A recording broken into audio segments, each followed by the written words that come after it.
De veras que pocas cosas provocan tanta división, tanto resentimiento y saca a relucir tanto la mezquindad y el egoísmo entre hermanos como el tema de las herencias.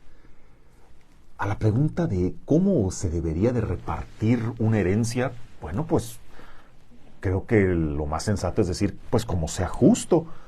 Pero qué difícil es ponerse de acuerdo en eso que consideramos justo. Porque, a ver, ¿lo justo sería entonces repartir por partes iguales? Pues sí, pero aquel que le tocó poner más va a decir, no, eso no es justo porque yo puse más, porque yo estuve más, porque yo fui primero. Aunque también pues lo más justo o más caritativo suena, pues denle más al que tiene menos. Sí, pero pues no va a estar de acuerdo ese que siente que le quitan algo que le tocaba solo porque aquel le fue peor en la vida. ¿O es lo más justo que herede más el que estuvo más presente con sus papás, sobre todo en el momento de su vejez o de su enfermedad?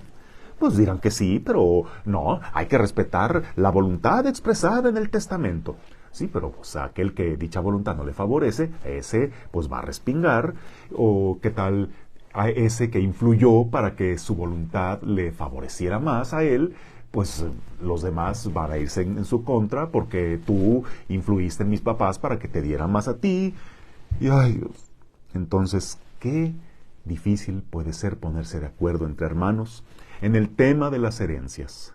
A mí, a cada rato me han llegado con esto y yo les digo igual que Jesús, amigo, pero a mí, ¿quién me ha puesto como juez en el tema de la distribución de herencias? Es que no se pueden poner de acuerdo entre hermanos. No, ojalá sí se hubieran peleado por cuidar de su madre cuando estaba enferma. Pero ahora peleándose por unos metros de terreno, que por una casa, por una propiedad. Bueno, ¿qué sería lo más justo? ¿Quién tiene más derecho? ¿El que menos tiene o el que más necesita, el que más le puso, al que más le prometieron, el que no tomaron en cuenta, el que llegó primero, al que quiso más? Pues lo que sí me queda claro es que aquel hijo que heredó lo mejor de sus padres, y aquí me refiero a lo inmaterial, a lo invaluable, ese que estuvo más con ellos, el que los quiso más, el que recibió la herencia del carácter, de sus valores, de su fe, es el que menos va a andar peleando propiedades y bienes materiales. El que más reclama simplemente es porque es el que tiene más avaricia. Pero el que se quedó con la mejor parte, ese nadie se la quitará.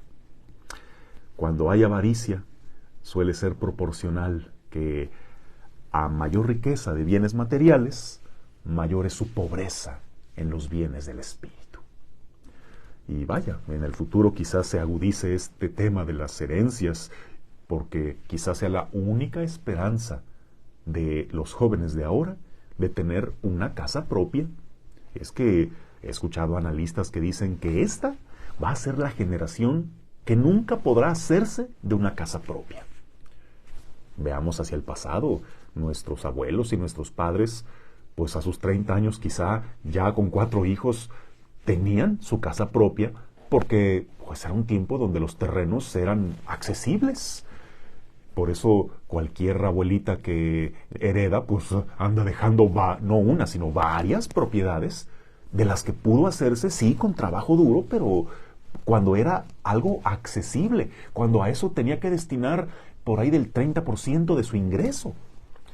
Pero en las condiciones actuales de vida, como están de imposibles los precios de las viviendas, de los terrenos, más todavía si es en una buena zona, más céntrica, de mejor plusvalía, y con los sueldos y para lo que alcanza ahora, pues la verdad, pensar en que vas a destinar más del 70% de tus ingresos en endeudarte toda tu vida para una casa, pues es un sueño guajiro para la mayoría. Así que, pues a sus 30 años, muchos jóvenes siguen viviendo en casa de sus padres con la esperanza de que se las herede. Pero estarán muy aferrados en estar como buitres queriendo heredar sus bienes, pero me pregunto, ¿esta generación heredará la fe, el carácter, los valores de sus padres y de sus abuelos? Esas cosas que a ellos les hicieron construir un patrimonio en la tierra, pero sobre todo un lugar en la vida eterna. Si tú estás ahí esperanzado a que te hereden una propiedad, pues yo diría que mejor no esperes nada, porque luego se lleva uno cada decepción. Mejor espera el 0%, para que si llega el 1% ya sea ganancia, pero mejor forja lo propio. Ve abonándole a algo que de veras sea tuyo. Pero, sobre todo, lo que hoy nos enseña el Señor en el Evangelio, ¿de qué te sirve hacerte de propiedades en la tierra que no te habrás de llevar? Que mañana te puedes morir y aquí vas a dejar y otros se van a pelear por ellas, sin hacerte rico de lo que vale ante Dios. Hoy, aquellos que tienen el lujo de invertir se preguntan, ¿qué es mejor?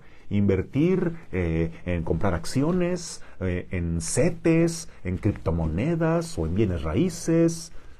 Ay, pues yo no sé de negocios, pero yo diría que le invirtieras también a tu propiedad allá en el cielo. Inviértele en horas de oración, inviértele en obras de caridad, inviértele en obras de misericordia, invierte en el corazón de las personas lealtad, amistad, en aquellos que valen mucho más que el dinero, porque la mejor herencia que puedes esperar es aquella que te prepara tu Padre Dios en el cielo. Que tengas un bendecido día en el nombre del Padre, y del Hijo, y del Espíritu Santo. Amén.